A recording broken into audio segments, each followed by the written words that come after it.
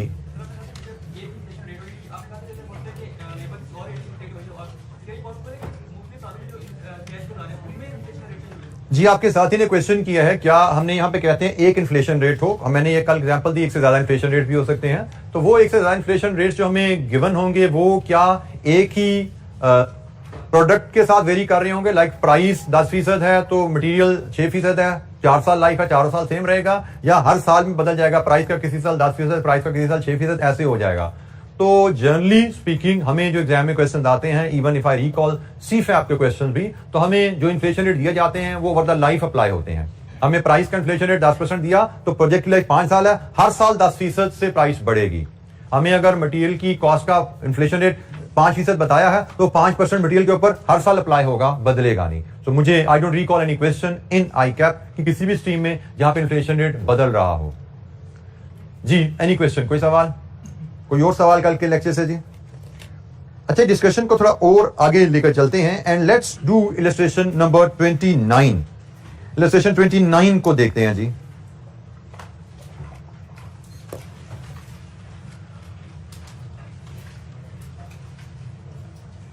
Illustration 29 में हमें कहा गया है calculate NPV of the project and determine whether the project is worthwhile.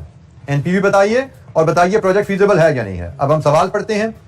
A project under consideration has the following projected data, मतलब उसके future project के बारे में जो हमने एस्टिमेट किया है फ्यूचर उसके बारे में, उससे डाटा में गिवन है। All cash flows are in current term, current term,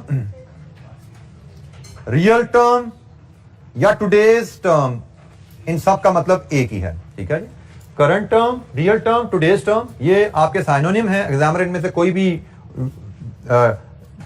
adjective use कर सकता है आपके लिए।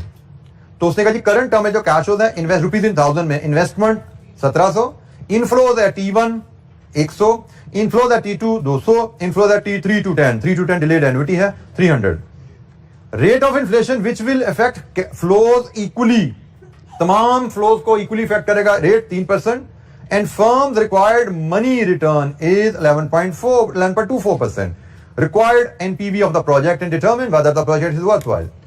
अच्छा जी, जब भी क्वेश्चन आए जिसमें हमें इन्फ्लेशन दे दी जाए, सबसे पहले हमें फैसला करना होता है कि रियल कैश फ्लो को डिस्काउंट करें या नॉमिनल कैश फ्लो को डिस्काउंट करें।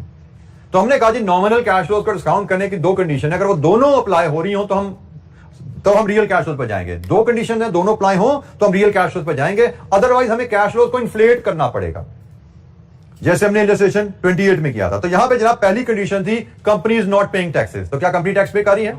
No, company is not paying taxes. दूसरी कंडीशन थी एंड के साथ, and there is only one inflation rate. तो इन कैश फ्लोज पे डिफरेंट इन्फ्लेशन रेट है या एक? इसका मतलब इस प्रोजेक्ट को हम रियल अप्रोच से सॉल्व कर सकते हैं, ठीक है जी। ये क्वेश्चन रियल अप्रोच से सॉल्व होगा। रियल अप्रोच से सॉल्व करने का मतलब क्या है कि हमें रियल कैश फ्लोज को जो हमें अवेलेबल है रियल रेट पे डिस्काउंट करना है, जो कि हमें अवेलेबल नहीं है तो कोई बात नहीं, हम फिशर फार्मूला से निकाल लेंगे, ठीक हो गया जी। तो हमने रियल कैश फ्लोज को रियल रेट पर डिस्काउंट करना है, ये हमारा फैसला हो गया। हर क्वेश्चन इन्वॉल्विंग इन्फ्लेशन जब सामने आया करेगा, सबसे पहले यही फैसला होना है कि रियल कैश फ्लोज को रियल रेट पे डिस्काउंट करना है या मनी कैश फ्लोज को मनी रेट पे करना है। तो यहां पे हमारा फैसला हो गया कि रियल कैश फ्लो को रियल रेट पे ही डिस्काउंट करना है। तो let's proceed with the solution. Illustration number 29। और चूंकि हमारे कैश फ्लोज में एन्युटीज आ रही हैं तो हमारा फॉर्मेट जो रहेगा वो एन्युटी वाला फॉर्मेट रहने वाला है। यहां पे प्रेजेंट वैल्यू आ जाएंगी, यहां पे डिस्काउंट फैक्टर आएगा, कैश फ्लोज एंड ईयर।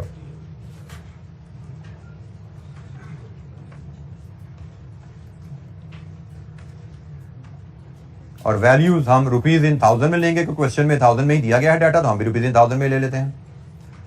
हमें जिस तरह वैल्यूज दी गई हैं, ओके, हमें जिस तरह वैल्यूज दी गई हैं, पहले हम कैश फ्लो लेके आते हैं। सबसे पहले इन्वेस्टमेंट है जो कि जीरो में ली जाती है अनलेस टोल्ड अदरवाइज, हमने बात की भी है, वो है 1700 की। फिर हमारे इनफ्लोज हैं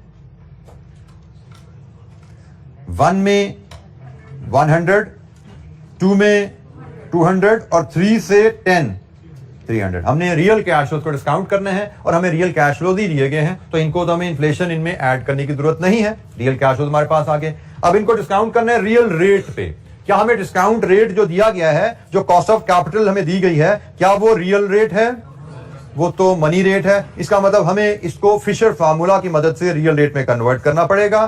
तो हम यहां पे एक वर्किंग का रेफरेंस देंगे, वर्किंग 1, और वहां पे हम फिशर फार्मूला इस्तेमाल करते हैं। फिशर फार्मूला के तहत 1 + m is equal to 1 + r into 1 + i। Putting in the values m 11.24, ये जी 1 + m हो गया। r हमें वर्कआउट करना है और i इज 3%। लीजिए जी, solve this factor for r 8%। ये हमारा real cost of capital, real discount rate आ गया 8%। अब हम इन कैश फ्लोज को 8% पे डिस्काउंट करेंगे। तो 8% 0 1, 8% 1 ईयर। प्रेजेंट वैल्यू फैक्टर खोलिए, सिंगल कैश फ्लो है ये 0.926। 8% 2 ईयर 857 और 3 to 10। अब ये डिलेड एन्युटी है, इसको हम कैसे सॉल्व करते हैं? एन 10 पे जाएंगे, 8% 10 ईयर क्यूमुलेटिव टेबल पे जी 710 माइनस करेंगे इसमें से 2 का फैक्टर 783। लीजिए, ये जनाब हमारे फैक्टर बन गए।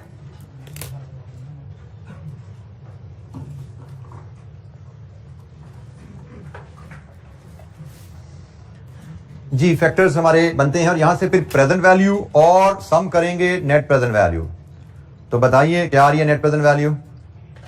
कंप्लीट कीजिए इस कैलकुलेशन को, फैक्टर्स को मल्टीप्लाई कीजिए कैश फ्लोज के साथ और एनपीवी बताइए क्या आ रही है। Net present value positive negative क्या है, वैल्यू बताइए। 2 42 ओनली, पॉइंट्स में हम नहीं जाते, रुपीज इन थाउजेंड है, no need to go into decimal, right down full figure, it is positive 42। Agreed जी? Net present value 42 positive. हमसे सिर्फ एनपीवी नहीं मांगी गई, हमें कहा गया था calculate NPV and determine whether the project is worthwhile. तो हमारा डिसीजन क्या है? प्रोजेक्ट वर्थवाइल है? Yes, as NPV is positive project is worthwhile. Worthwhile लिख दीजिए, फीजिबल लिख दीजिए, उसने चूंकि वर्ड वर्थवाइल की यूज की, हम भी वही लिख देते हैं। As NPV is positive project is worthwhile, it is worth investing. जी एनी क्वेश्चन, कोई सवाल?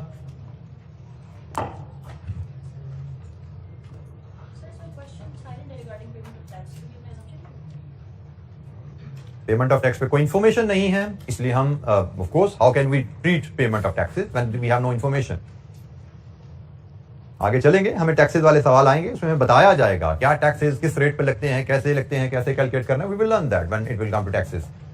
जी एनी क्वेश्चन, कोई सवाल? अच्छा जी, इन्फ्लेशन को लेके एक और इलस्ट्रेशन देखते हैं, दैट इज इलस्ट्रेशन नंबर 30। इसकी रिक्वायरमेंट भी evaluate the project assuming the machine has a life of 5 years and a scrap value of 100,000। 5 साल लाइफ, 100,000 स्क्रैप वैल्यू। तो बताइए मशीन की फिजिबिलिटी क्या है, प्रोजेक्ट की फिजिबिलिटी क्या है? Illustration 30, company is considering cost saving project. This involves purchasing a machine costing 700,000 which will result in annual saving in real term। Real term में saving कितनी होगी उसने बता दिया। On wage cost of 100,000 and on material cost of 40,000। The following forecasts are made of the rates of inflation each year for the next 5 years. Wages 10%, material cost 5%, general price 6%। ये general price क्या होती है ये समझ लीजिए। General price is in fact you can assume it to be average. Wage cost मतलब wage में किस रेट से इजाफा होना है, मटेरियल कॉस्ट मतलब मटेरियल कॉस्ट में किस रेट से इजाफा होना है, और जनरल का मतलब ऑन एवरेज, क्योंकि मटेरियल सिर्फ वेजेस और मटेरियल तो नहीं होते, हमारी कोई इलेक्ट्रिसिटी भी होगी, कोई रेंट भी होगा, कोई डेप्रिसिएशन भी होगी, there are so many cost. ठीक है जी। तो उसने कहा एवरेज जनरल प्राइस का मतलब होता है एवरेज इन्फ्लेशन। तो उसने कहा एवरेज इन्फ्लेशन 6% है। इसका क्या इस्तेमाल है इस पर भी हम बात करेंगे अभी। तो anyways the real cost of capital of the firm is 8.5। Real cost of capital is 8.5। अच्छा जी, क्वेश्चन में जब भी इन्फ्लेशन आ जाए, as I have been telling you, सबसे पहला फैसला अप्रोच, रियल अप्रोच या मनी अप्रोच। तो क्या कंपनी टैक्सेस पे करती है? नो, टैक्सेस तो पे नहीं करी। क्या कंपनी के कैश फ्लो को एक ही रेट इफेक्ट कर रहा है? नहीं। इसका मतलब हमें मनी कैश फ्लोज को मनी रेट पर डिस्काउंट करना है। मनी कैश फ्लो का मतलब हमें हर कैश फ्लो को इन्फ्लेट करना है उसके रेस्पेक्टिव फैक्टर के साथ। और हमें कहा गया हमारा प्रोजेक्ट क्या है, 7 लाख की इन्वेस्टमेंट करोगे तो आज के हिसाब से सालाना 1 लाख बचना है, लेकिन असल में इन्फ्लेशन की वजह से यह बढ़ता जाएगा। आज के हिसाब से सालाना 40,000 बचना है, लेकिन असल में इन्फ्लेशन की वजह से यह बढ़ता जाएगा। तो हमने इन्फ्लेशन की वजह से इनको बढ़ाना है कैश फ्लो को, और जब इन्फ्लेशन की वजह से बढ़ाना है तो हर साल कैश फ्लो चेंज हो जाएगा। ठीक हो गया। तो हमें अकॉर्डिंगली उसके मुताबिक फिर फॉर्मेट हम बनाते हैं। तो हमारी टोटल जो आइटम बनती हैं, एक इनिशियल इन्वेस्टमेंट है, एक उसकी रेजिडुअल वैल्यू है, एक वेज है और एक मटेरियल कॉस्ट की सेविंग है। तो हमारा जो फॉर्मेट होगा, प्रोजेक्ट लाइफ कितनी है? 5 साल।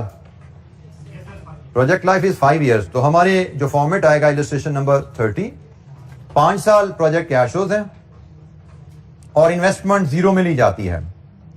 तो 0 1 2 3 4 एंड ये 5 हो गया जी। ये हमारा फॉर्मेट हो गया। और हमारी रुपीज में हम वैल्यूज ले लेंगे। मिलियंस में इन्वेस्टमेंट होना तो फिर हम थाउजेंड्स वगैरह कहीं राउंड ऑफ करने चलते हैं। हमारी इन्वेस्टमेंट मिलियंस में नहीं है, लाखों में है, तो हम रुपीज में ही रहते हैं। हमारी कैश फ्लो जो आइटम्स है, डिस्क्रिप्शन ऑफ अगर कैश फ्लो अगर हम देखें हमारी क्या क्या है, तो एक हमारे पास इनिशियल कैपिटल इन्वेस्टमेंट है। मैं पहले अगर आइटम्स कंप्लीट करूं, इनिशियल कैपिटल इन्वेस्टमेंट है, फिर हमारे पास उसकी सैल्वेज वैल्यू या रेजिडुअल वैल्यू है। Then we have annual, money term में बिल्कुल लेंगे, एनुअल वेज सेविंग है। फिर हमारे पास एनुअल मटेरियल कॉस्ट सेविंग है, इसको भी हम वेज कॉस्ट सेविंग कर देते हैं, वेज कॉस्ट सेविंग। हर इन्वेस्टमेंट इनकम कमाने के लिए नहीं की जाती, कुछ इन्वेस्टमेंट कॉस्ट को बचाने के लिए भी की जाती है। और अगर आप एज अ बिजनेसमैन सोचो, a penny saved is a penny earn. Investment करके पैसा कमा लो तो भी प्रॉफिट बढ़ता है, इन्वेस्टमेंट करके खर्चा कम कर लो तो भी कंपनी का प्रॉफिट तो बढ़ गया ना। ठीक है। तो आप इन्वेस्टमेंट से इनकम लो या इन्वेस्टमेंट से कॉस्ट को सेव करो, दोनों इनफ्लो समझे जाते हैं। इनकम भी इनफ्लो है और कॉस्ट में सेविंग भी इनफ्लो ही समझी जाती है। तो जब अब हम वैल्यूज लेके आते हैं, हमारी इनिशियल इन्वेस्टमेंट 7 लाख 0 में ली जाएगी। हमारी रेजिडुअल वैल्यू प्रोजेक्ट के एंड पे 5 साल बाद 1 लाख ली जाएगी। हमारी एनुअल वेज सेविंग, इसको हमने लेना है जी अब मनी टर्म में। मनी टर्म में एनुअल वेज सेविंग लेने का तरीका में हम यहीं पे अगर स्मार्टली प्रेजेंट करें, चूंकि commonly real cash flow 1 lakh है और इन्फ्लेशन हमें पता है कितनी है, 10% है, रेज़ टू पावर n। तो अब हर साल की वेज सेविंग यहां पे कैलकुलेट कर सकते हैं। जैसे साल बाद 1,10,000 बचेगा, 2 साल बाद 1,21,000 बचेगा, 3 साल बाद 1,33,100 बचेगा, 4 साल बाद 146 410 410 लास्ट में 161,051। जी जनाब, अगर हम ये मशीनरी लें तो हमें सालाना मनी टर्म में इन्फ्लेशन के साथ जो पैसा बचेगा हमें, आज हम उस वेज को, आज उस वर्कर को हम 1 लाख देते हैं, लेकिन वो साल बाद उस वर्कर को हमें 1,10,000 देना पड़ेगा जो हम बचा सकते हैं इस मशीन की वजह से। 2 साल बाद उस वर्कर को हमें 1,21,000 देना पड़ेगा जो बचा सकते हैं अगर हम ये मशीन ले लें, and so on. Money term में हमारे कैश फ्लोज सेविंग क्या होने वाली हैं, बिल्कुल इसी अंदाज में हम एनुअल मटेरियल कॉस्ट सेविंग ले सकते हैं। 40,000 हमारी रियल टर्म में सालाना सेविंग है और 5% इन्फ्लेशन है तो 1.05 रेज़ टू पावर n। तो साल बाद 42,000, 2 साल बाद 44 100 46 305 48 620 051। लीजिए जी, ये हमारे टोटल प्रोजेक्ट कैश फ्लोज हैं। अगर हम ये इन्वेस्टमेंट करें तो हमें 5 साल वेज कॉस्ट में ये सेविंग आएगी मनी टर्म में, 5 साल मटेरियल कॉस्ट में ये सेविंग आएगी मनी टर्म में, और 5 साल बाद हमारी मशीन 1 लाख की बिक जाएगी।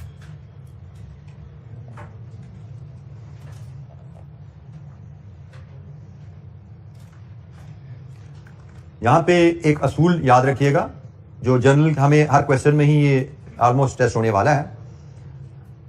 हमें यहां पे उसने बड़ा क्लियरली बताया एनुअल सेविंग रियल टर्म में है, इन्वेस्टमेंट तो होती जीरो में है, इसमें तो रियल और मनी में कोई फर्क नहीं पड़ता।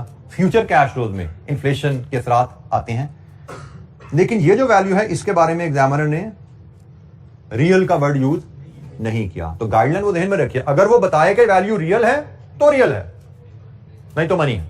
तो यहां पे उसने बताया ये रियल है, हमने इसको रियल लेके इसमें इन्फ्लेशन ऐड की। इसके बारे में उसने रियल की वर्ड यूज नहीं किया, तो हमने इसको मनी किया, इसमें इन्फ्लेशन मैंने ऐड नहीं की। हालांकि ये भी मेरे 5 साल बाद पैसा वापस आ रहा है ना। अगर वो यहां पे इसके साथ भी रियल लगा देता तो मुझे फिर शायद इसका भी इन्फ्लेशन रेट यहां पे वो देता, मैं इसको भी मनी टर्म में कन्वर्ट करता 5 साल की इन्फ्लेशन डाल के 1 + i raised to power 5। लेकिन क्वेश्चन ने ऐसा कोई जिक्र नहीं किया, तो मैंने इसके साथ इन्फ्लेशन ऐड नहीं की। ठीक हो गया जी। तो जहां पे उसने कैश फ्लो रियल बताए उनमें मैंने इन्फ्लेशन ऐड कर दी, जहां पे वो साइलेंट रहा उनको मैंने मनी ही ट्रीट करके चला। अब इसी तरह वो कॉस्ट ऑफ कैपिटल के साथ भी कह रहा रियल, तो इसको भी हमें करना पड़ेगा फिशर फार्मूला से। तो अब जनाब हम फिशर फार्मूला पे हम एक वर्किंग बनाते हैं। पहले चले हम यहाँ पे कैश फ्लो कंप्लीट कर लें। हम यहाँ पे नेट कैश फ्लो ले लेते हैं जी, ये हमारे नेट कैश फ्लो है, यहाँ पे हम सम करेंगे इसका। इसके बाद हमें डिस्काउंट फैक्टर चाहिए जो कि मनी रेट वर्किंग वन से हम लेके आएंगे, फिर प्रेजेंट वैल्यू और देन नेट प्रेजेंट वैल्यू। ये जी हमारा सवाल ऐसे कंप्लीट हो पाएगा। तो नेट कैश फ्लो सम कीजिए जरा। 0 में इट इज 700,000 नेगेटिव, 1 में it is 152,000 positive, 165 100 positive, 179 405 positive, 195 030 positive. बेटा 1 लाख ऊपर भी पड़ा हुआ है, 312 102। ये जी हमारे प्रोजेक्ट कैश फ्लोज आ गए हैं। अब हमें डिस्काउंट फैक्टर चाहिए मनी कॉस्ट ऑफ कैपिटल का, जो कि क्वेश्चन में अवेलेबल नहीं है। तो अब उसके लिए हम फिशर फार्मूला इस्तेमाल करेंगे। 1 + m is equal to 1 + r into 1 + i। 1 + r हमें पता है 8.5%, तो वो 1.085 हो जाएगा। अब यहां पे असूल एक सीख लीजिए, फिशर फार्मूला में जो ये i यूज होता है this is general inflation. Fisher formula में जो आई यूज होता है वो जनरल इन्फ्लेशन होता है, और जनरल इन्फ्लेशन की मैं आपको डिस्क्रिप्शन भी दे दी, इससे मुराद एवरेज रेट होता है। तो क्वेश्चन में हमें तो जनरल इन्फ्लेशन रेट गिवन है, हम उसको यूज कर लेंगे। अगर जनरल इन्फ्लेशन रेट गिवन ना होता तो अवेलेबल रेट्स की एवरेज ले लेते। एग्जामिनर को बताना है भाई हमें फर्क पता है कि फिशर फार्मूला में जनरल इन्फ्लेशन यूज होता है, इसमें मटेरियल का इन्फ्लेशन रेट यूज नहीं होता, इसमें वेजेस का इन्फ्लेशन रेट यूज नहीं होता। मटेरियल का इन्फ्लेशन रेट मटेरियल कॉस्ट के लिए है, वेजेस का इन्फ्लेशन रेट वेजेस की कॉस्ट के लिए है। फिशर फार्मूला में जो इन्फ्लेशन रेट चाहिए वो जनरल इन्फ्लेशन होता है, और जनरल इन्फ्लेशन एवरेज बेसिकली होता है। अगर क्वेश्चन में जनरल अवेलेबल है यूज कर लो, नहीं अवेलेबल तो बाकी रेट्स की एवरेज ले लेना, जो अवेलेबल है उनकी एवरेज ले लेना। तो यहां पे तो हमें अवेलेबल है कितना जी जनरल इन्फ्लेशन 6%, तो ये जनाब 1.06 हो गया। अब solve it for m, m is 15%। तमाम स्टूडेंट ये कैलकुलेट करके देख लीजिए, किसी स्टूडेंट को कोई दिक्कत तो पूछिए। m is our money cost of capital, money discount rate, it is 15%। हमने कैश फ्लोज को इन्फ्लेट किया है, उनको इन्फ्लेट करके ग्रो हो गए हैं, तो अकॉर्डिंगली रेट को भी हमें इन्फ्लेट करना पड़ा है, इन्फ्लेशन इसमें एडजस्ट करनी पड़ी है, मनी कॉस्ट ऑफ कैपिटल बनाना पड़ा है 15%। जनाब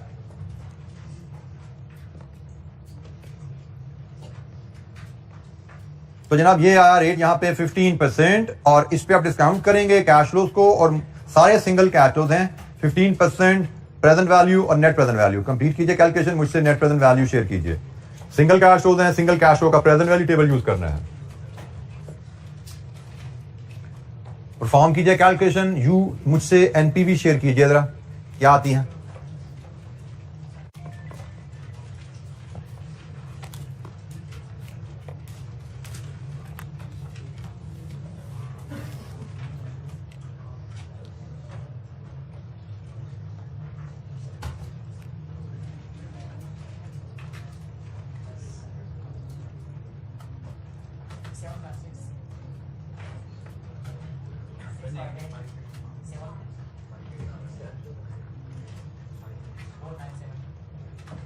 प्रेजेंट वैल्यू टेबल से ये फैक्टर्स हमारे आते हैं जी। तो हर कैश फ्लो को फैक्टर से मल्टीप्लाई कीजिए, प्रेजेंट वैल्यू आएगी और फिर इनका सम करेंगे तो एनपीवी। अब मुझे एनपीवी फाइनल शेयर कर लीजिएगा, तमाम कैलकुलेशन परफॉर्म कर लीजिए। What is NPV? नेगेटिव 58,346 जी। वेरीफाई कीजिए कैलकुलेशन, नेगेटिव 58,346 एनपीवी। पहला कैश फ्लो नेगेटिव है, बाकी सारे पॉजिटिव हैं। प्रेजेंट वैल्यू करेंगे, सम करेंगे, net present value. Verify this calculation. 58,224 जी। एनी क्वेश्चन, कोई सवाल? नेट प्रेजेंट वैल्यू नेगेटिव है, हमसे पूछा गया था एवेल्युएट द प्रोजेक्ट, तो हमारा डिसीजन है as NPV is negative, project is not feasible.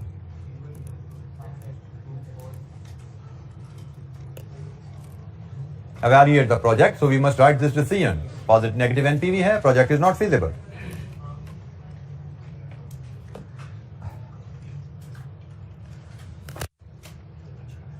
जी, dealing with inflation, real cash flows को रियल रेट पे डिस्काउंट करना, मनी कैश फ्लोज को मनी रेट पे डिस्काउंट करना। हमने एक एग्जांपल कल देखी, दो एग्जांपल आज देखी। रियल कैश फ्लोज को रियल रेट पे डिस्काउंट करना is also known as real approach of DCF. इसको हम रियल अप्रोच ऑफ डीसीएफ भी कहते हैं। और मनी कैश फ्लोज को मनी रेट पे डिस्काउंट करना, इसको मनी या नॉमिनल अप्रोच भी कहते हैं। Nominal approach of DCF, following nominal approach of DCF, following real approach of DCF. हमें एग्जामिनर इसका भी कह सकता है कि following nominal approach of DCF calculate NPV, following real approach of DCF calculate NPV. So real approach का मतलब real cash flows को रियल रेट पे डिस्काउंट करना, और नॉमिनल अप्रोच का मतलब मनी कैश फ्लोज को मनी रेट ऑफ रिटर्न पे डिस्काउंट करना। तो हमें इस अंदाज में भी क्वेश्चन में रिक्वायरमेंट्स हो सकती हैं, किताब पढ़ने में ये हमारी टर्म सामने आ सकती है। You should know real approach, money approach. जी, एनी क्वेश्चन, कोई सवाल? बेटा क्वेश्चन जब रेजिडुअल वैल्यू के साथ रियल टर्म का वर्ड यूज करेगा तो रेजिडुअल वैल्यू को इन्फ्लेट करने के लिए उसके लिए सूटेबल इन्फ्लेशन रेट के बारे में भी गाइडलाइन देगा। जैसे उसने वेजेस के बारे में इन्फ्लेशन रेट बताया, उसने मटेरियल कॉस्ट रियल टर्म में दी, उसका इन्फ्लेशन रेट बताया। तो जो जिस कैश फ्लो को हमसे इन्फ्लेट करवाना चाहेगा उसके लिए सूटेबल रेट हमें क्वेश्चन में दिया जाएगा। तो अगर वो हमसे रेजिडुअल वैल्यू रियल टर्म में देता तो रेजिडुअल वैल्यू के लिए भी वो हमें कोई सूटेबल इन्फ्लेशन रेट बताता। जी, एनी क्वेश्चन, कोई सवाल?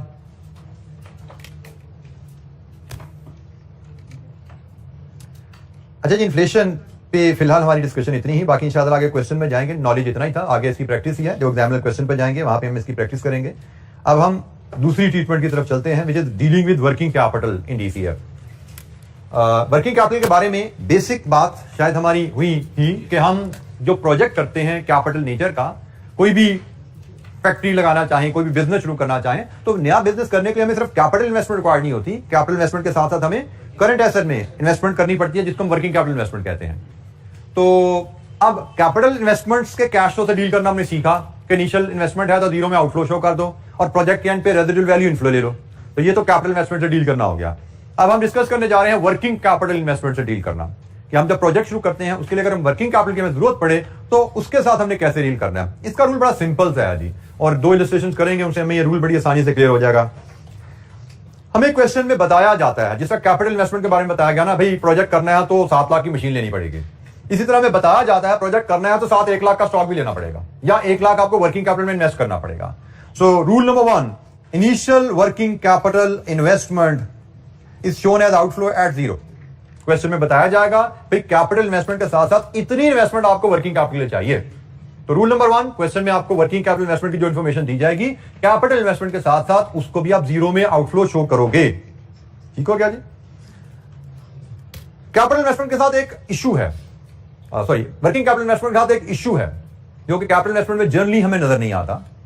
आपने एक फैक्ट्री लगा ली ना, तो पहले साल शुरू में तो सेल्स कम होती हैं, नया बिजनेस शुरू करते हो, आहिस्ता आहिस्ता आपके कस्टमर बनते हैं ना, नए नए बड़े बड़े ऑर्डर आने शुरू करते हैं। कंपनी शुरू के 1 साल लॉस से निकल के फिर शायद प्रॉफिट में जाती है। रियलिटी में ऐसा ही होता है कि बिजनेस आहिस्ता आहिस्ता ग्रो करता है।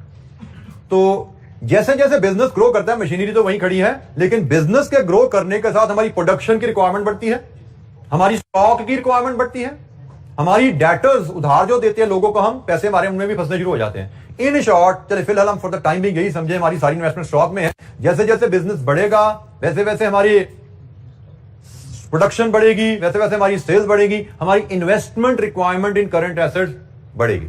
और कभी किसी वजह से चलते हुए कारोबार में किसी साल स्लंप आ जाए, जैसे अभी कोविड की वजह से स्लंप आ गया था, तो बिजनेस डाउन हो जाता है। बिजनेस डाउन हुआ, प्रोडक्शन डाउन हुई, तो स्टॉक की रिक्वायरमेंट कम हो जाती है। तो हमने स्टॉक की रिक्वायरमेंट को फॉलो करना होता है कि एग्जामिनर हमें बताता है प्रोजेक्ट शुरू करना है तो आपको से 1 लाख का स्टॉक चाहिए होगा, और एग्जामिनर बता सकता है कभी 1 साल बाद हमें 50,000 का स्टॉक और डालना पड़े शायद, और वो कह सकता है 2 साल बाद किसी वजह से बिजनेस में कमी आएगी, आप अपने स्टॉक को 30,000 कम कर देना। स्टॉक में ऊंच नीच की इंफॉर्मेशन हमें वो दे सकता है। तो गाइडलाइन इज, अगर आगे चल के इनिशियल इन्वेस्टमेंट कर दी, आगे चल के वर्किंग कैपिटल इन्वेस्टमेंट में इजाफा हो रहा है तो increase is shown as outflow in the relevant year, और आगे चल के किसी साल अगर वर्किंग कैपिटल में कमी हो रही है तो decrease is shown as inflow in the relevant year. Working capital investment में इजाफे का मतलब इन्वेस्टर की जेब से और पैसा कारोबार में जाएगा। मतलब लाख का स्टॉक पड़ा था, अब 1.5 लाख का स्टॉक रखना तो 50,000 और डालना पड़ेगा, तो 50,000 का और आउटफ्लो दिखाओ। फिर एग्जामिनर कहता है नहीं अब 1,20,000 का स्टॉक ले आओ, तो इसका मतलब 30,000 पैसे वहां से कारोबार से आप निकाल सकते हैं, आप तो इन्वेस्टर को वापस कर दो।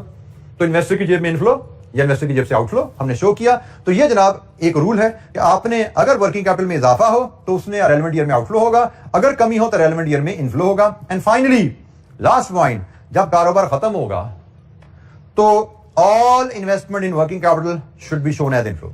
कारोबार जब खत्म हो गया तो फिर तो अब आपको स्टॉक की जरूरत नहीं ना होती, फिर सारा स्टॉक बेच के वो भी इन्वेस्टर के हवाले कर देते हो, वो भी कारोबार में इनफ्लो ले लेते हो आप। ठीक है, तो ये जनाब 4 स्टेप रूल हैं।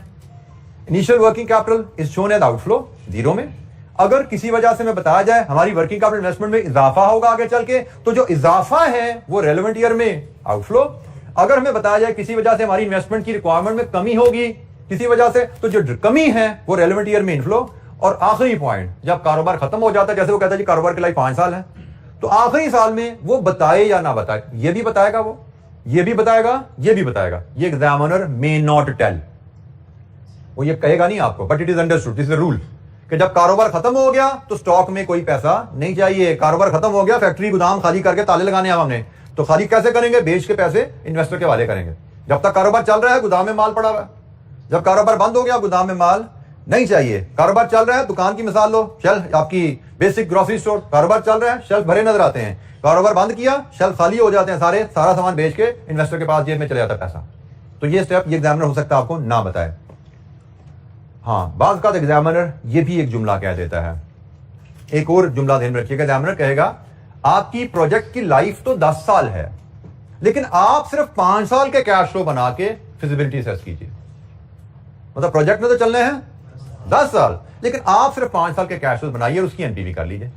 अब क्योंकि 5 साल बाद प्रोजेक्ट बंद नहीं हो रहा, तो इसलिए वर्किंग कैपिटल से पैसा भी वापस नहीं आना, और 5 साल बाद प्रोजेक्ट बंद नहीं हो रहा तो कैपिटल एसेट को बेच के उसकी भी स्क्रैप वैल्यू नहीं आएगी। वो तो शायद एग्जामिनर देगा ही नहीं ना, क्योंकि वो कहेगा प्रोजेक्ट चल रहा है तो 5 साल बाद स्क्रैप वैल्यू का जिक्र ही नहीं करेगा वो। लेकिन ऐसा ना हो गया गलती में रूटीन में इसकी रिकवरी ले लो। जब प्रोजेक्ट चल रहा है, जब मशीन ही नहीं बेची आपने, तो भाई स्टॉक क्यों बेचोगे? स्टॉक तो हम तब बेचते हैं जब फैक्ट्री को ताला लगा के घर जा रहे हैं। ठीक है, तो ये भी एक क्वेश्चन सिनेरियो बनता है कि लाइफ तो 10 साल है, लेकिन आप 5 साल के सिर्फ कैश फ्लो लेके उसकी एनपीवी कर दो, तो उसमें फिर हम 5 साल के रेवेन्यू भी लेंगे, कॉस्ट भी लेंगे, इनिशियल इन्वेस्टमेंट भी लेंगे, वर्किंग कैपिटल के भी कैश फ्लो 5 साल के लेंगे, लेकिन 5 साल पे जब कट लगाया तो ये भी नहीं लेना और कैपिटल इन्वेस्टमेंट की रिकवरी भी नहीं लेनी होती। तो ये जनाब 5 लाइनर बेसिक रूल है। ये बड़ा कम टेस्ट होता है, लेकिन फिर भी मैंने डाल दिया इन केस आपके सामने ये चीज आए। नॉर्मली हमारा काम इन्हीं 4 स्टेप्स में खत्म हो रहा था। This is just in case. जी बेटा,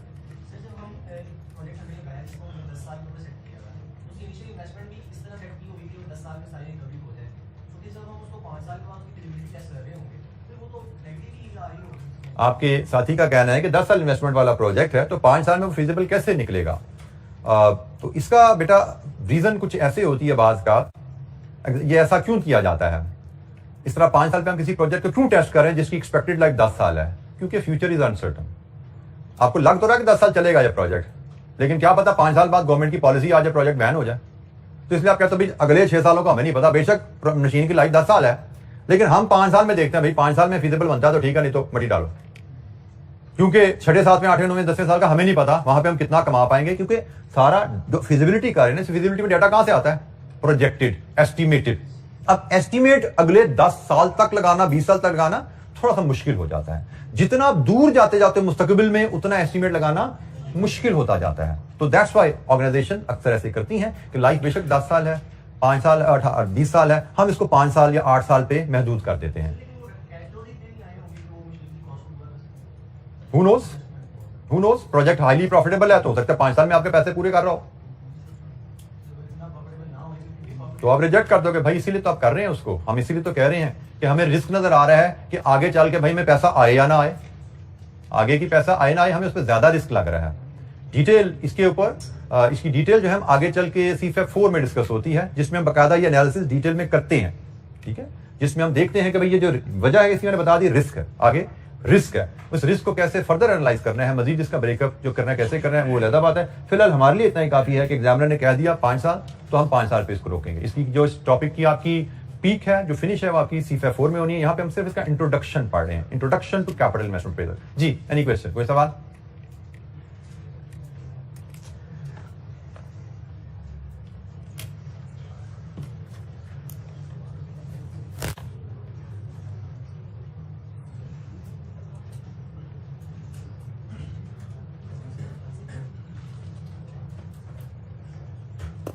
अच्छा जी, हम एक बेसिक सी इलस्ट्रेशन देखते हैं इस डिस्कशन को लेके। Illustration number 31। वैसे बात है, ये मेरा लगता है 5वां पॉइंट ना मेरा CFAP 4 की स्लाइड से ही रह गया, यहाँ पे शायद हमें होना ही नहीं चाहिए था यहाँ पे, इसलिए शायद आप थोड़ा कंफ्यूज हो गए। आप ये बुक में बात है 5th पॉइंट लिखा नहीं हुआ, वो CFAP 4 से चूंकि मैं वो भी कर रहा होता तो स्लाइड मुझे लगता है मैंने शायद उसमें जब किया तो उसमें अपडेट करने से रह गया, तो 5th पॉइंट हमारे नोट्स में अवेलेबल नहीं है, तो you can ignore it for the discussion reference. अच्छा, इलस्ट्रेशन 31 पे आइए। रिक्वायरमेंट क्या है? Prepare project cash flows to be used in DCF analysis. Cash flows बनाने को हमें कहा जा रहा है कि प्रोजेक्ट कैश फ्लोज बनाइए। A project cost 100,000 with 3 years life and a scrap value of 50,000. It will produce net annual operating cash flows of 60,000 and requires an investment of 20,000 in working capital. Working capital में 20,000 की investment की जरूरत है। Initial investment क्या है, उसकी scrap value क्या है, एनुअल कैश फ्लोज क्या आएंगे और वर्किंग कैपिटल इन्वेस्टमेंट क्या है, ये जनाब हमारे पास कैश फ्लोज हैं। अब हम इसको अगर हम प्लॉट करें एक बेसिक से फॉर्मेट पे, हमसे सिर्फ कैश फ्लोज मांगे गए हैं। इलस्ट्रेशन नंबर 31 है, तो हम इसको एनुअल कैश फ्लोज 3 साल लाइफ, 1, 2, 3 और इनिशियल इन्वेस्टमेंट के लिए 0 अगर लें, हम इस फॉर्मेट पे अगर इसको प्रेजेंट करें, यहां पे हम डिस्क्रिप्शन लाएं, तो हमारी जो आइटम्स ऑफ कैश फ्लोज हैं, पहली इनिशियल कैपिटल इन्वेस्टमेंट है, दूसरी इसकी रेजिडुअल वैल्यू है, तीसरी नेट ऑपरेटिंग कैश फ्लोज हैं, नेट ऑपरेटिंग कैश फ्लोज हैं, और चौथी वर्किंग कैपिटल इन्वेस्टमेंट से रिलेटेड कैश फ्लोज हैं। हमने इन तमाम हेड्स के तहत कैश फ्लोज टाइमलाइन पे आइडेंटिफाई करने हैं और फिर नेट प्रोजेक्ट कैश फ्लोज हमारे पास आ जाएंगे। जब नेट प्रोजेक्ट कैश फ्लोज हमारे पास हो तो इस पे हम जो मर्जी टूल NPV IRR का लगाना चाहें या पेबैक लगाना चाहें लगा सकते हैं। सो हम तमाम वैल्यूज को रुपीज में लेंगे। हर टेबल की टॉप पे ये बताना जरूरी होता है कि आपकी फिगर्स राउंड ऑफ हो रही हैं या रुपीज में हैं। इनिशियल इन्वेस्टमेंट कितनी है जी? 100,000, आउटफ्लो 0 में शो किया जाएगा। रेजिडुअल वैल्यू कितनी है? 50,000। अच्छा, यहाँ पे एक एफिशिएंट प्रेजेंटेशन का एक तरीका और देख लीजिए। Instead of having a separate line out of residual value, हम रेजिडुअल वैल्यू भी कैपिटल इन्वेस्टमेंट के एंड पे रिकवरी शो कर सकते हैं। ठीक है, तो ये भी एक हमारी एफिशिएंसी प्रेजेंटेशन में आ जाती है कि आप कैपिटल इन्वेस्टमेंट की आउटफ्लो यहाँ शो करते हैं, इसका रिलेटेड इनफ्लो उसी लाइन में एंड पे शो कर दें जो रेजिडुअल वैल्यू है, तो हमारी एक लाइन आइटम सेव हो जाती है, हम बचा लेंगे इस तरह टाइम अपना। Net operating cash flows question में रेडीली अवेलेबल है, हर साल 60,000 है। ये सारी चीजों से तो हमने डील किया हुआ है। हम जिस पे फोकस करना चाह रहे हैं वो वर्किंग कैपिटल इन्वेस्टमेंट है, और हमने रूल पढ़ा कि वर्किंग कैपिटल के लिए जो इन्वेस्टमेंट रिक्वायरमेंट है उसको 0 में आउटफ्लो शो करो। कितनी इन्वेस्टमेंट है जी? 20,000। और हमने रूल पढ़ा अगर कोई इंक्रीज डिक्रीज है वो during the year inflow outflow show करो। क्या कोई चेंज आ रही है वर्किंग कैपिटल में? क्वेश्चन में ऐसा कोई जिक्र नहीं है कि हमारी ये इन्वेस्टमेंट रिक्वायरमेंट आगे चल के बदलने वाली है। क्वेश्चन ने सिर्फ यही कहा कि इस प्रोजेक्ट के लिए जहां पे 1 लाख कैपिटल इन्वेस्टमेंट चाहिए वहां पे 20,000 वर्किंग कैपिटल के लिए चाहिए, तो इसका मतलब there is no change expected. But जब प्रोजेक्ट खत्म होगा तो ये रिकवरी तो आनी ही आनी है, जिस goes without examiner guideline instruction information, ये होना ही होना है। वो हमें इस पे इंफॉर्मेशन देगा, वो हमें इस पे इंफॉर्मेशन दे सकता है। इसके बारे में एग्जामिनर मोस्टली साइलेंट रहता है। ये हमारी गाइडलाइन है, हमें पता है जब प्रोजेक्ट खत्म हो गया, जब कैपिटल एसेट भेज दिया है तो वर्किंग कैपिटल भी हमने उसके भी एसेट भेज देने हैं, उसके भी पैसे ले लेने हैं। बट होता क्या है, कैपिटल एसेट तो डेप्रिशिएट होकर कम वैल्यू पे आ जाता है, वर्किंग कैपिटल तो स्टॉक है, स्टॉक में तो कोई डेप्रिसिएशन नहीं होती, स्टॉक तो वैसे पैसे जितने पैसे डाले थे सारे वापस मिल जाते हैं हमें। जी जनाब, ये है हमारे कैश फ्लो और यहां से हम इनका सम ले लेते हैं। ये जी जीरो में 1,20,000 की इन्वेस्टमेंट है, यहाँ पे 60,000, ये भी 60,000 और इधर आया जनाब 130,000। ये हमारे प्रोजेक्ट कैश फ्लोज हैं। अब इसके आगे हम जो मर्जी इन्वेस्टमेंट का टूल एनपीवी आईआरआर लगाना चाहें लगा सकते हैं। जी एनी क्वेश्चन, कोई सवाल? ये most simple case working capital investment के कैश फ्लोज डिटरमिन करने का।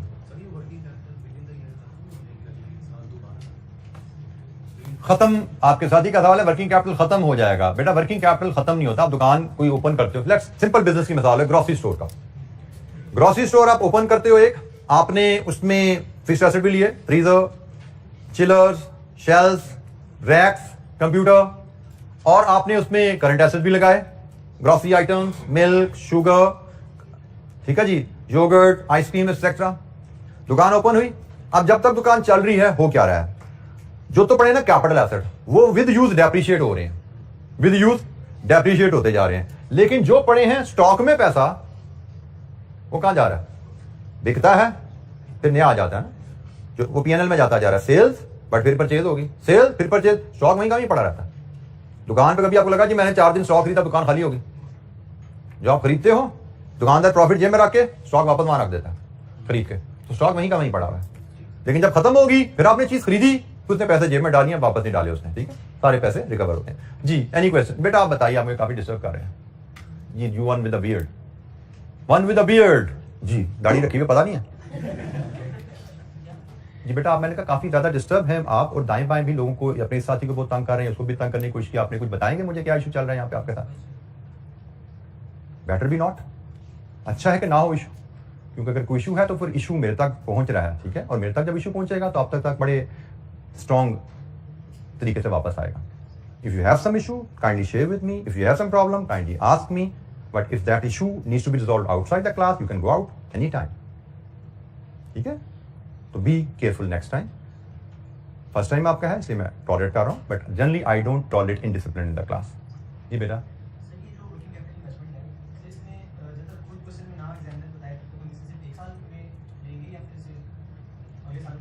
बेटा मैंने आपको कहा कि एग्जामिनर आपको बताएगा, ठीक है, कि जी हमें प्रोजेक्ट के शुरू में इतना पैसा चाहिए, और एग्जामिनर आपको बताएगा कि वक्त के साथ हमारी इन्वेस्टमेंट रिक्वायरमेंट बदलेगी या नहीं बदलेगी। तो वो जैसे इंफॉर्मेशन देगा उसके मुताबिक हम वैल्यूज डिटरमिन करेंगे। जैसे हम अभी इलस्ट्रेशन 32 को एक बार नजर डालते हैं, उसमें यू विल फाइंड, उसमें आप देखेंगे कि एग्जामिनर आपको इंफॉर्मेशन दे रहा है। इलस्ट्रेशन 32 की रिक्वायरमेंट भी वही है कि भाई आप प्रोजेक्ट कैश फ्लोज बनाओ, रिक्वायरमेंट सेम है। डाटा पढ़ते हैं, सिमिलर डाटा शुरू हो रहा है, project cost 100,000 and has a scrap value of 50,000 at the end of its 3 year, same data. Expected annual net operating cash flows are as follows, cash flow जो operating है ना वो सेम नहीं है, हर साल बदल रहे हैं। और फिर वो कहता है at the start of each year the project will require working capital equal to 20% of that year's net operating cash flow. अब नेट ऑपरेटिंग कैश फ्लो बदल रहे हैं तो इसका मतलब वर्किंग कैपिटल रिक्वायरमेंट भी बदलेगी। तो अब यहां पे वो दूसरा पॉइंट है, अगर वर्किंग कैपिटल रिक्वायरमेंट बढ़ेगी तो इंक्रीज को आउटफ्लो शो कर देना, अगर वर्किंग कैपिटल रिक्वायरमेंट कम होगी तो कमी को इनफ्लो शो कर देना। तो अब हम इसके मुताबिक अगर चीजों को ऑर्गेनाइज करें तो इसमें भी वही 3 साल लाइफ है, तो 0 से 3 तक के ही कैश फ्लो बनने हैं। हम इलस्ट्रेशन नंबर 32 की बात कर रहे हैं।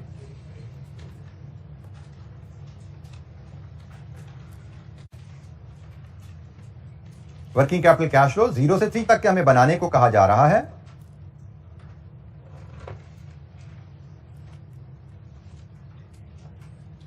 हमें एक इनिशियल कैपिटल इन्वेस्टमेंट के कैश फ्लोज दिए गए हैं, एक हमें नेट ऑपरेटिंग कैश फ्लोज दिए गए हैं, और एक हमें वर्किंग कैपिटल कैश फ्लोज की इंफॉर्मेशन दी गई है। तो जनाब ये डाटा अरेंज करेंगे, यहां से हमारे पास नेट प्रोजेक्ट कैश फ्लोज आ जाएंगे जो कि हमारी रिक्वायरमेंट है। ऊपर फिगर तो स्ट्रेट फॉरवर्ड है, इनिशियल इन्वेस्टमेंट 1 लाख की इन्वेस्टमेंट है और इसकी रेजिडुअल वैल्यू 3 साल बाद 50,000 है। नेट ऑपरेटिंग कैश फ्लोज पहले साल 20,000, 30,000, पहले साल 30,000, दूसरे साल 50,000, तीसरे साल 40,000। ये भी स्ट्रेट फॉरवर्ड थे। अब बात आ गई वर्किंग कैपिटल कैश फ्लोज की। वर्किंग कैपिटल रिक्वायरमेंट उसने में सीधी सादी एब्सोल्यूट टर्म में नहीं बताई कितने पैसे लगाओ, उसने में रिलेटिव टर्म में बताई है कि वर्किंग कैपिटल में इन्वेस्टमेंट का ताल्लुक नेट कैश फ्लो से है।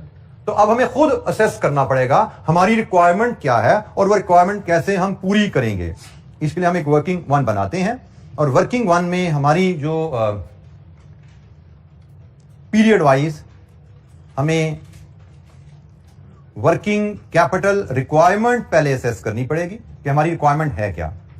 तो as per information in the question हमें कहा गया है, तो जैसे पढ़िएगा यहां पे आपकी पिछला नॉलेज भी अप्लाई होने जा रहा है। At the start of each year project will require working capital equal to 20% of that year's net revenue. मतलब हर साल के शुरू में उस साल के नेट रेवेन्यू का 20% इन्वेस्टमेंट स्टॉक में चाहिए हर साल के शुरू में। मतलब पहला नेट रेवेन्यू कब आ रहा है? 1 में। तो 1 का शुरू क्या होता है? टाइमलाइन के मुताबिक 1 का शुरू 0 है। बिल्कुल ठीक है जी।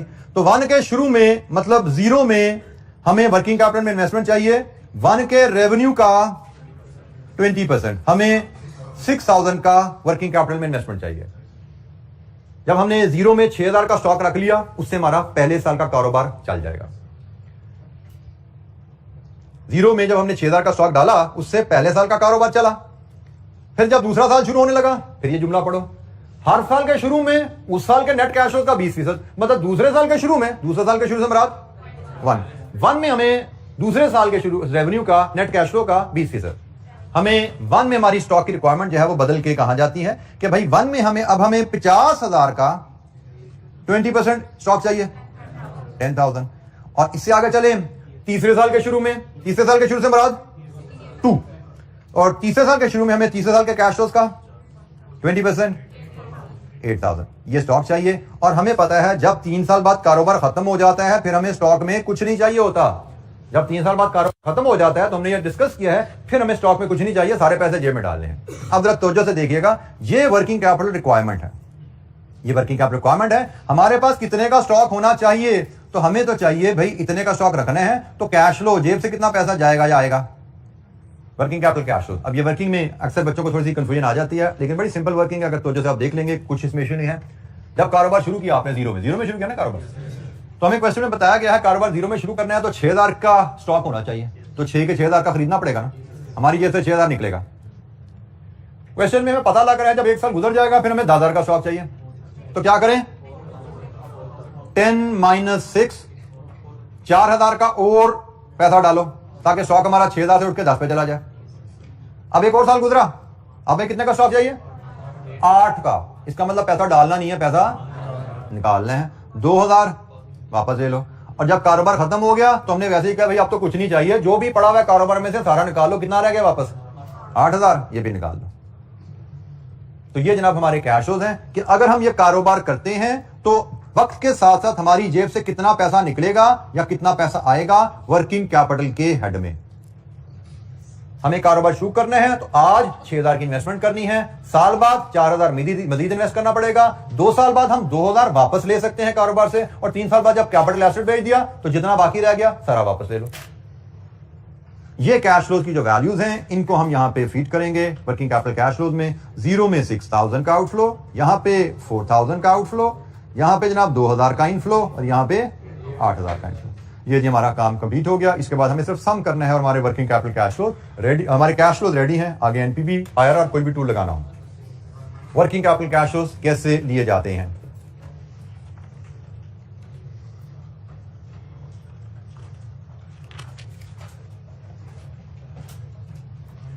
अच्छा, इलस्ट्रेशन 33 एग्जैक्टली इसी पैटर्न पे बनी हुई है। आपकी यही एक्टिविटी जो हमने यहाँ पे की उसकी रिवीजन है। That is your home assignment. Illustration 33 आपकी होम असाइनमेंट आप करके आएंगे। नेक्स्ट वीक जब हम मिलेंगे तो नेक्स्ट वीक हम इंशाअल्लाह टैक्सेशन जो तीसरी की एडजस्टमेंट उस पर बात करेंगे। नेक्स्ट वीक के रेफरेंस से एक इंपॉर्टेंट अनाउंसमेंट सुन लीजिए। हमारी ठीक है जी।